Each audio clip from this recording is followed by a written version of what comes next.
del partido de hoy, Mbappé ha trabajado, Mbappé a travaillé. Ha trabajado. Es muy bueno. C'est très bon. Y además ha trabajado. Este Mbappé. Este Mbappé no es mi Mbappé. Pues. Alors là, il a traduit un petit peu le truc de Pérez. Là. Ce Mbappé, c'est mon Mbappé. C'est le titre du live. Évidemment, je voulais revenir sur ça parce que Pedrerol, un petit peu comme moi, on est sur les talons de Mbappé depuis quelques temps. Là, il s'est rendu à l'évidence. Hier, Mbappé a répondu aux attentes. Qu'est-ce que tu en penses? Je parle en termes d'attitude. Je ne te parle pas en termes d'efficacité. En termes d'attitude, est-ce que pour toi, il a répondu aux attentes Ous? Et vous, les amis, dans les commentaires. Il a répondu aux attentes, il a répondu à la pression, il a répondu à toutes les critiques qu'il y a eu autour de lui, que ce soit en Espagne ou en France. Le fait de le travail sans ballon, l'attitude, très important, la personnalité, tout ça, il l'a montré hier face au Bayern. J'ai envie de te dire, c'était le match où il fallait le faire et il l'a fait et on le félicite pour ça. Tu vois, à un moment donné, il fait un repli défensif très très bas sur le terrain, presque dans la surface de réparation. Non, il a été vraiment impliqué. Il a été bon. Il a bien défendu. Non, l'attitude a été très très bonne. Pour le coup, on attendait beaucoup de ce Mbappé-là. On attendait à ce qu'il réagisse sans ballon. Il l'a fait et pour le coup, il faut saluer la performance. Honnêtement, dans l'attitude, on va pas parler de son match en entier, dans la globalité avec ballon, etc. Mais dans cet aspect-là, il a répondu présent. Je te rejoins, les gars. Qu'est-ce que vous en pensez dans les commentaires? Je vais regarder vos. J'ai mis un petit sondage. Voilà, j'ai mis un petit sondage. Est-ce que vous êtes satisfait du match de Mbappé? En termes d'attitude, d'un point de vue efficacité, est-ce que tu n'as pas été déçu peut-être de l'efficacité? Alors évidemment, il faut prendre le contexte. En face, tu as le meilleur gardien de l'histoire. Mais est-ce que dans ce genre de match, c'est pas aussi là qu'on attend des buts, quoi? Et qu'on attend On l'a étiqueté comme le meilleur joueur du monde. C'est dans ces matchs-là que j'ai besoin. Je sais, le match est dur, mais quand tu es le meilleur joueur du monde, justement, c'est pas quand tu es dans un fauteuil que tu vas qu'on attend de toi que tu sois bon. Justement, c'est quand c'est difficile que tu dois sortir ton épingle du jeu, que tu dois être ce joueur différentiel, ce Michael Olise qui hier fait la différence, Lamine Yamal qui fait la différence dans des matchs compliqués, malgré que le collectif parfois ne suivait pas. Tu avais un Lamine Yamal qui faisait la différence. C'est ça que j'attends de Mbappé. C'est peut-être que j'ai des exigences trop élevées avec le Français. Et hier, il fait pas un mauvais match, mais il fait pas un top match d'un joueur qui est considéré comme le meilleur joueur du monde. C'est ça qui me. Il a eu 6 dans l'équipe. Ouais, c'est la note que je lui aurais mis. Ouais. 6. Et pour info, Vinicius a eu 4. Voilà. Ouais, logique. Vinicius a eu 4. Logique aussi. Je les trouve plutôt juste les notes de l'équipe. J'avais une autre vidéo à te partager. Tu entends le son quand je te les partage? Oui, bien sûr. Okay. Oui. Alors. Que Mbappé es muy bueno, lo sabemos todos, pero este Mbappé es el que se gana el madridismo. Ce Mbappé-là, il gagne, il convainc le madridisme, il gagne le madridisme. Se lo gana metiendo goles, Josep. Fácil. O sea, hoy. Fácil. Hoy marca un gol además. Vale, que pero nadie le podrá criticar por los fallos que ha tenido hoy. Tiro a puerta. Josep, Cuando un jugador se parte la cara como hoy Mbappé, es líder e ídolo. Y eso nadie lo discute. Quand il fait ça, c'est le leader et c'est un idole. Líder e ídolo. Luego, uno puede ser el mejor del mundo y no ser nunca ídolo en el Madrid. Il pourrait devenir le meilleur joueur du monde. Vale, pero Josep, yo te digo. Yo creo que este Mbappé de hoy es un líder y un ídolo. El madridista. Ce Mbappé d'aujourd'hui est un leader qui unit. Si j'ai bien compris la fin, j'ai un doute sur le mot qu'il a utilisé. Bref, pareil, Pedrerol met en avant, encore une fois, l'attitude de Mbappé. Et c'est ce que je dis à chaque fois. Mbappé divise, c'est un joueur qui est un peu clivant, mais quand il fait ce genre de match-là, moi, j'ai pas envie de lui tomber dessus. Et j'ai envie de le défendre. Maintenant, j'attends un peu plus en termes d'efficacité, mais ça reste un joueur qui marque quand même lors des grands rendez-vous. Ouais, ça, on peut pas lui enlever. C'est vrai qu'on peut mais pas c'est lui pas, enlever. alors, c'est pas moi qui dis meilleur joueur du monde. Je traduis ce que dit Pedrerol. Pour moi, c'est pas le meilleur joueur du monde. C'est ce que lui aspire à être, mais c'est pas le meilleur joueur du monde. Voilà. Et moi, ce que je dis, c'est qu'on l'étiquette comme le meilleur joueur du monde. Il est considéré comme le meilleur joueur du monde. Pour moi, c'est pas le meilleur joueur du monde. Mais il est étiqueté, on va pas le nier. Ça fait des années et des années, voire maintenant des mois, qu'en début de saison, on parlait de lui comme le meilleur joueur du monde. Ça veut pas dire que c'est nous qui le disons, mais il a cette étiquette-là, qu'il le veuille ou non. Et je pense que lui, il se considère comme le meilleur joueur du monde. Et c'est ainsi qu'on le juge. Ok. Il y a juste un truc que je voudrais dire sur le Kicks, c'est que je le trouve meilleur à droite qu'à gauche. Est-ce que je suis le seul à penser ça? Hier, quand il joue à droite, je le trouve facile. Quand il est à gauche, il y a cette occasion notamment qu'il répète souvent où il ne veut pas frapper du pied gauche et il fait un détour pour absolument toujours frapper du pied droit. Il va la mettre à côté sur cette occasion-là. Je le trouve moins naturel finalement. En plus de ça, il va dans la zone où il gêne Vinicius. Et je me dis qu'il devrait rester à droite, prendre la profondeur. Encore une fois, hier, c'est pas arrivé souvent. C'est pour ça que je ne veux pas lui tomber dessus aujourd'hui. Mais à un moment, Vinicius prend la contre-attaque. Tu te souviens du match contre City?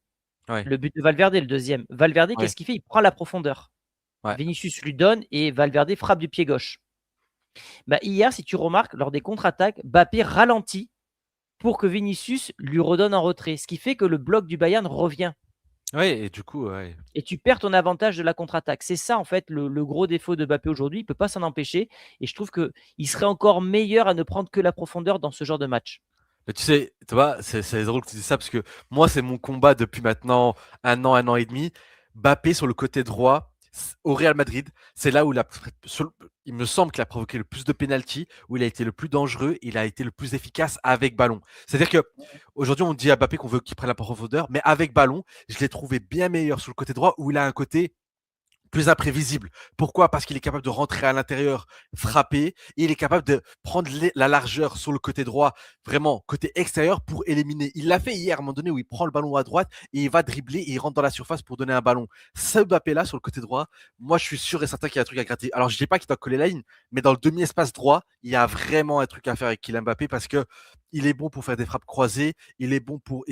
ça lui permet d'avoir la liberté de rentrer à l'intérieur ou de prendre l'extérieur, alors que sur le côté gauche, il est tellement prévisible aujourd'hui où on sait qu'il va vouloir taper avec son pied droit, qu'il va vouloir enrouler, qu'il va vouloir rentrer à l'intérieur. Il y a un truc qu'il ne fait plus forcément, Mbappé, c'est quand il est à gauche. Tu te souviens quand il était au PSG, quand il fermait son pied pour tirer au premier poteau, il le fait plus du tout, ça, depuis qu'il est à Madrid. Ouais, il l'a fait quelques fois, mais c'est vrai que c'était sa spéciale, mais parce qu'il part moins du côté gauche. Bah, si, quand même, il part du côté gauche, mais j'ai l'impression je le vois moins souvent dans des positions comme ça. Tu vois, par exemple, l'image que tu as montré, c'est compliqué de faire ça, tu vois, parce qu'il est vraiment trop excentré. Mais ouais, c'est vrai que ça, c'était sa spéciale qui fonctionnait plutôt bien. Il l'avait fait, il me semble, même contre Manuel Neuer, il me semble. Mais ouais, c'est vrai que ça, c'est un truc, c'est sa spéciale qu'on aimerait bien revoir, ouais. Voilà, donc qu'est-ce que j'avais d'autre à vous partager sur Mbappé? Je crois que c'est tout. Voilà, je crois que c'est tout. Donc on va partager ton post pour terminer sur le dossier, comme ça on aura bouclé la boucle. L'avis écrit de Ous, un match rassurant dans la globalité. Dans un match très compliqué où chaque miette doit se transformer en occasion, il a été un réel danger de par ses prises de profondeur et ça a permis au Real d'exister. Je suis d'accord avec toi. Sans ballon, les efforts ont été faits jusqu'à même faire un retour défensif dans les 15 derniers mètres. Juste. Buteur est donc celui qui fait garder de l'espoir. Donc honnêtement, la pression était grande sur ses épaules et il a répondu présent. Il faudra monter encore un peu le niveau pour porter cette équipe mercredi prochain. Je suis globalement d'accord avec toi. En fait, quand il joue comme ça, il choisit ses matchs, en fait, finalement, aussi. Enfin, à l'image du Real, il n'y a pas que lui, mais nos joueurs choisissent leur match quand même.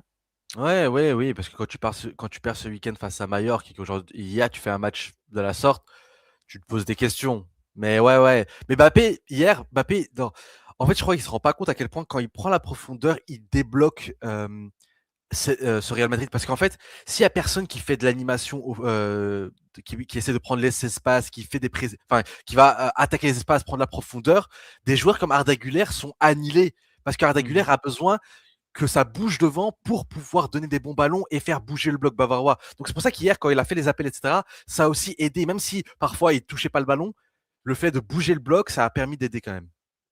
Il y a ce commentaire qui est sorti maintenant et qui était sorti pendant qu'on était en off tout à l'heure, pendant que le live était en train de... Voilà.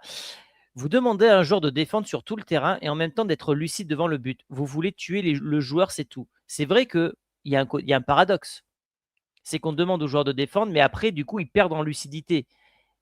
Qu'est-ce qu'on doit faire pour que justement, ils gardent cette froideur devant le but, mais aussi un joueur qui est capable de défendre? Moi, je pense qu'en fait, les joueurs doivent tous faire les efforts. En fait, je pense que si tous les joueurs font les efforts, ils n'ont pas besoin de faire des grands sprints qui vont les fatiguer d'un coup, puisque c'est tout un ensemble qui va bouger en même temps. Après, je suis peut-être trop Ouais, convaincu mais que ça marche, mais regarde, je veux bien. Dembélé, il a bien fait avec le PSG l'année dernière, par exemple. C'est ce que j'allais dire. C'est ce que j'allais dire. Alors, si on part de ce postulat-là, on considère que Mbappé n'a juste pas le coffre Voilà, c'est ça. pour être un très bon joueur. Parce que je suis désolé, moi, je prends Rafinha l'année dernière, il cavale comme un malade. Il a des stats de malade mental la saison dernière. Rafinha, il avait je crois, 60 goal assists. C'est des stats de malade mental. Et pourtant, sur le terrain, c'est l'un des joueurs qui court le plus du côté Barça. Dembélé l'a fait l'année dernière.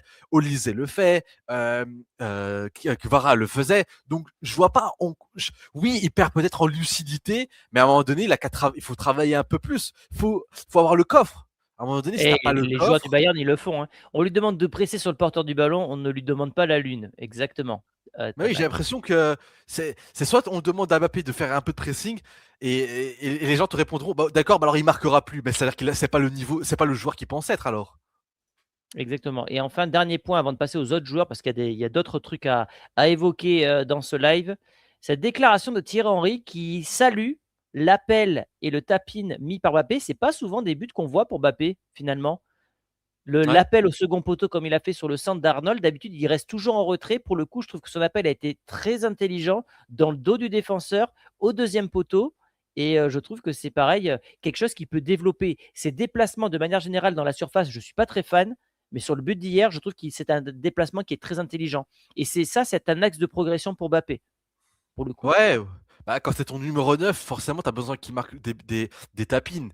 À un moment donné, Et on va un passer à numéro Trump, en 9 fait. un numéro 9 doit faire ça. Si à un moment donné, tu veux que marquer des jolis buts, ça va pas le faire. Tu peux pas être Mm. tu Eh sais, ouais. ces appels en retrait là à chaque fois quand il rentre dans la Eh oui, surface, qui me rendent fou totalement parce que en fait, quand il fait ça, c'est du pain béni pour les adversaires. C'est trop facile. Ils reculent, ils sont tous en défense, ils sont tranquilles. Ça y est, à un moment donné, il faut mettre des buts un peu de raclos, des petits buts. C'est des buts pas beaux à voir, mais c'est des buts qui sont super importants. Et hier, ce qu'il fait, honnêtement, si par exemple, il avait reculé sur le magnifique centre de Trent, je me serais arraché les cheveux. exactement. Exactement. On parle de